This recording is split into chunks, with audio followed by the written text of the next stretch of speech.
Antibiotic herbs. The issues of antibiotics and antibiotic-resistant bacteria have gotten a lot of attention lately.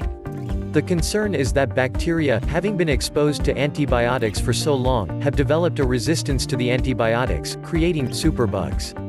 The grim reality is that bacterial infections that used to succumb easily to antibiotics have turned more serious, even deadly. Interestingly, though, herbs with antibiotic properties seem to elude the bacterial learning process and thus do not appear to produce resistant bacteria. Antibiotic herbs can be used around the home for minor infections and as antiseptics to prevent infection. Here are some of the more useful antibiotic herbs. 1. Garlic. This smelly but effective herb is an antibiotic powerhouse. It's also widely available and inexpensive. You can even grow it yourself. How do you use it? Garlic works best when used internally. It can be made into ear drops and used to combat ear infections. Simmered in broth or water, it makes a healing broth that works especially well for upper respiratory infections.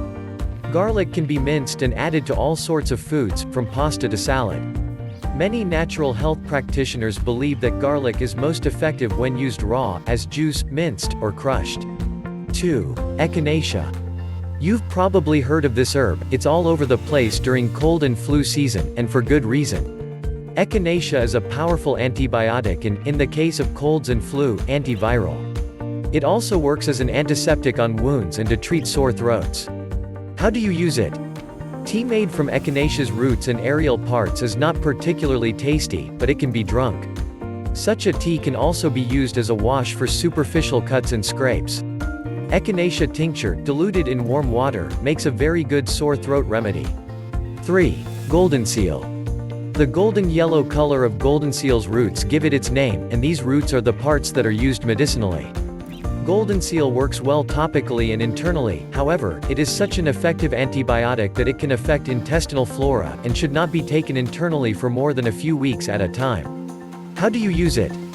Infused in boiling water and then cooled, goldenseal has a reputation as a very effective eye wash for infections in and around the eye. Such an infusion also makes a very good wash for cuts and scrapes, and can even be used on surgical wounds, particularly on pets. 4. Ginger.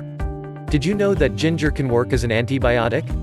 It is reputed to be effective against E. coli and Salmonella, both of which are food-borne bacteria that can cause significant illness in people. It has even been shown to treat and cure ulcers. How do you use it? Ginger can be made into a tea using the fresh root or the dried and ground root.